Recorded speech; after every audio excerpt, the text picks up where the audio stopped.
Hi everyone, my name is Leandra Witchwood and welcome to Kitchen Witch Table Talks. Today is a special episode because I have just returned from Washington, D.C. after marching with millions of people in the March on Washington event that happened on Saturday. And I have to tell you that it is amazing, the display of community that happened this weekend. We had, in DC alone, the estimate was about 1.9 million people showed up to march. And I know some people are very upset about these marches because they feel like everyone was against one person, that's not true. Most everyone there was to march for a purpose. Some of us, it was equal rights. Some of us, it was the environment. For some of us, it was rights for women. Some of it was just taking away anything that benefits humanity was a concern for each and every person there. And it was a demonstration to me of the sacred feminine. And I'll explain why.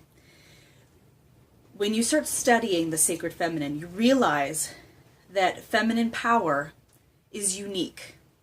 It's not aggressive. It's not detrimental. It's not destructive. Yet, it's effective. Feminine power is strength with compassion. It's strength with gratitude. It's power without anger. And that's not to say people weren't angry this weekend. There were plenty of angry people. But none of it led to violence. No one got arrested. Windows didn't get smashed. ATMs and limousines weren't set on fire. We all showed up and we all demonstrated peacefully, respectfully. And everyone there treated everyone else there with respect and dignity.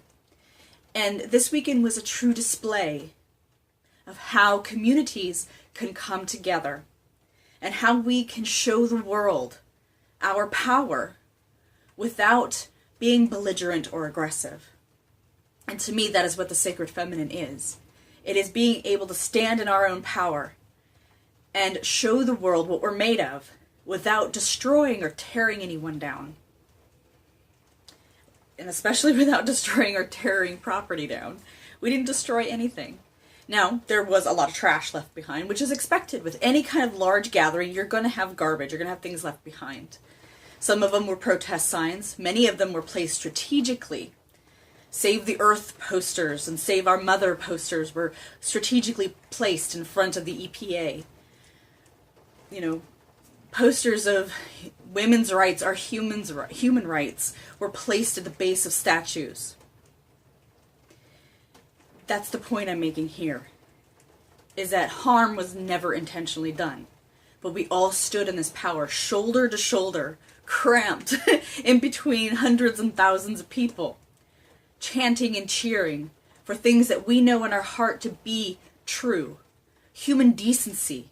We spoke up for those who do not have a voice, or those who do not feel that they have a voice.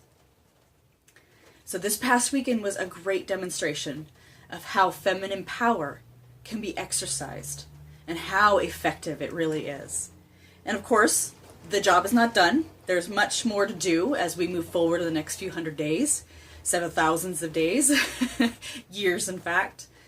There's letters to write, there's phone calls to be made, and there's the continuance of acting decently, treating one another with respect, refraining from jumping down your opponent's throat, especially when you feel threatened or attacked.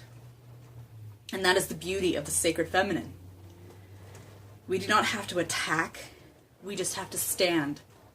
Whether it be in silence, or with a chant, a prayer, a song, or just holding a smudge stick to clear out that negative energy. The sacred feminine is alive. The goddess is alive. And her magic is afoot. She is everywhere, if we only allow her to manifest. So until next time, I wish you many bright blessings, and nurture that goddess within.